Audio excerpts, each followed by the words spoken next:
नमस्कार, जनदर्शन न्यूज में आपका स्वागत है। किसान आंदोलन को 4 महीने हो चुके हैं। आज होलिका दहन का दिन है और किसान यहां पर अपनी मांगों को लेकर लगातार गाजीपुर बॉर्डर पर संघर्ष कर रहा है। हमारे साथ मौजूद हैं शमशाद हुसैन साहब, जो कि प्रदेश उपाध्यक्ष हैं अखिल भारतीय किसान मजदूर सभा उत्तर प्रदेश। इनके जो राष्ट्रीय अध्यक्ष हैं वो संयुक्त किसान मोर्चा उसके सदस्य भी हैं और लगातार किसानों की आवाज़ उठाने के लिए यहाँ पर मौजूद है। शमशाद साहब,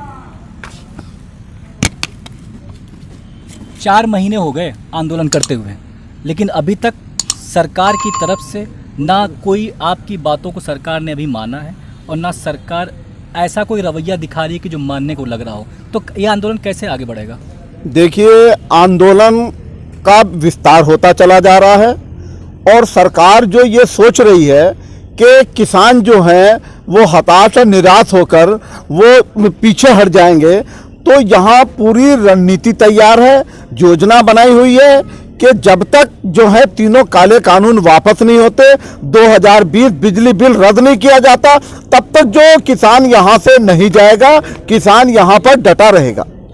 आपने कही कि क्या नाम है, इससे पहले 11 दौर की वार्ता हुई, कृषि मंत्री तो साफ कह रहे हैं कि आप काला समझा ही नहीं पा रहे हैं, तो हल किस मसले का निकलेगा?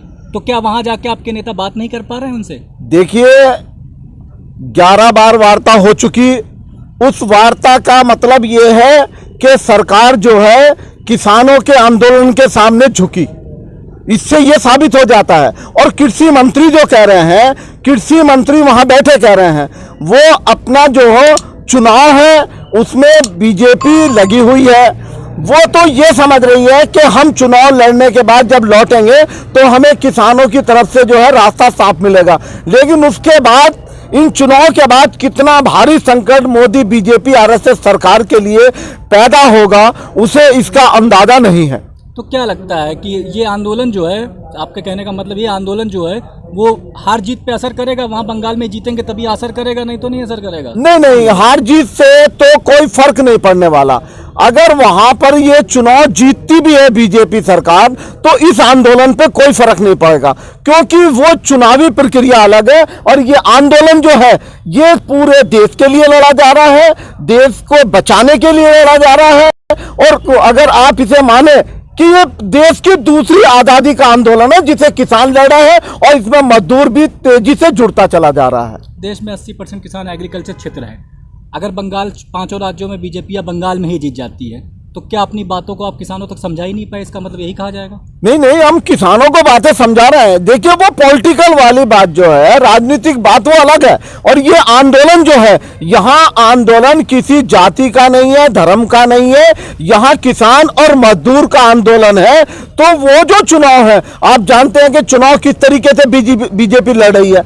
चुनाव तो जाति और धर्म के नाम पर बीजेपी लड़ रही है। अब हमारे प्रधानमंत्री जी ऐसे अब बांग्लादेश में गए हैं और बांग्लादेश के लिए वो लड़े हैं और वो जेल गए हैं 21 साल की उम्र में। तो हमारी समझ में तो यही नहीं आ रहा कि हमारे प्रधानमंत्री जो कभी तो कहते हैं कि मैं चाय बेचता हूं, मैं फकीर हूं, मैं गरीब था, तो उन्होंने चाय किस उम्र में बेची और कब उन्होंने ये आंदोलन जो है बांग्लादेश के लिए लड़ाई लड़ी? बहुत झूठ बोल रहे हैं। और वो जहां जाते हैं वहीं के हमारे प्रधानमंत्री हो जाते हैं।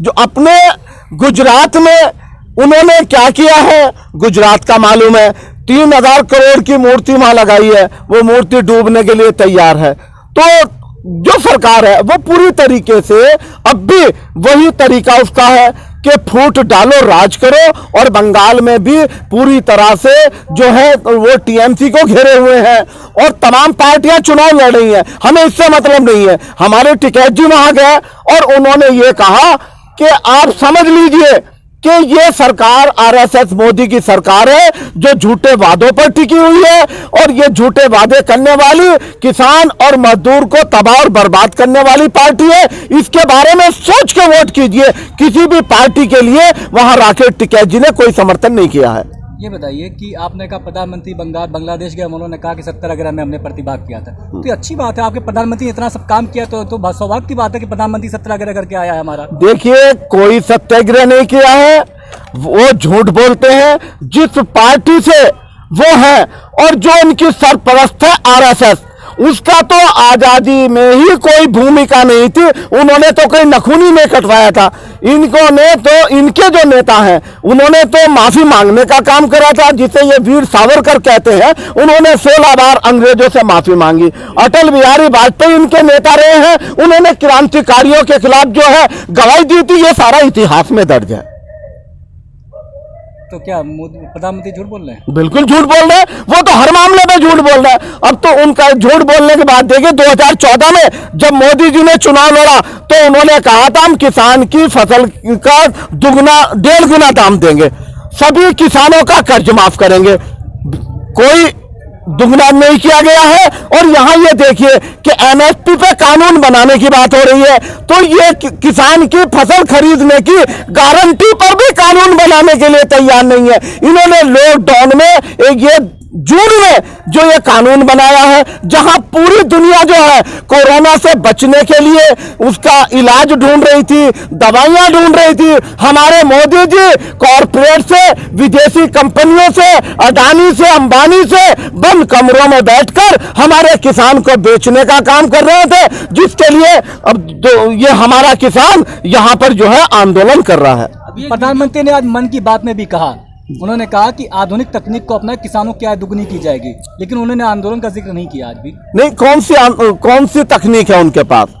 क्या इस किसान को बर्बाद करके इसकी जमीनें जो हैं वो कॉरपोरेट को बिकवाने के बाद और इसे सड़क पर लाकर इसे मजदूर बनाने पर क्या वो आधुनिक खेती करेंगे? अरे जब ये ठेका में चली जाएगी और जब मंडियां जो हैं वो सब कॉरपोरेट की होंगी तो हमारे देश का गरीब का मजदूर का क्या होगा? गरीब और मजदूर 72 करोड़ मजदूर गरीब है और जिसे सरकार जो है 2 रुपए किलो गेहूं, 3 रुपए किलो चावल देती है, अब वो भी खत्म कर देना चाहती है। अभी 3 दिन पहले इन्होंने आवश्यक वस्तु अधिनियम जो है उसे लागू कर दिया है। अब पूरी जमाखोरी की इन्होंने छूट दे दी है अडानी अंबानी अपने यारों को। तो जब सरकार गेहूं चावल नहीं खरीदेगी तो और ये बड़ी बड़ी कंपनियां खरीदेंगी और ये अपने गोदामों से जमा कर लेंगी, तो ये बताइए कि इस देश के मजदूर का और गरीब का क्या होगा?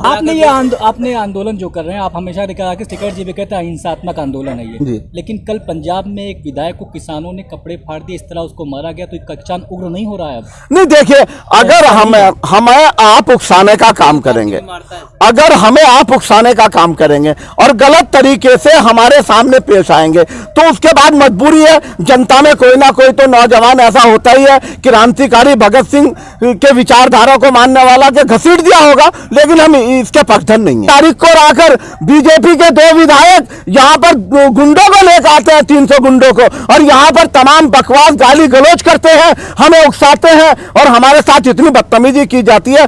उस पर भी हम लोगों ने ये कहा कि आप हम पे लाठी चलाइए, आप हम पे गोली चलाइए, लेकिन हम यहाँ से अपने धरने को खत्म करने वाले नहीं है। नमस्कार, देश विदेश की ताज़ा खबरों की जानकारी के लिए हमारे चैनल को सब्सक्राइब करें, बेल आइकॉन दबाना ना भूलें। हर वो खबर जो आप तक पहुंचनी जरूरी है, हमारा पहुंचाना कर्तव्य बनता है। मैं शोएब सैयद, जनदर्शन न्यूज से।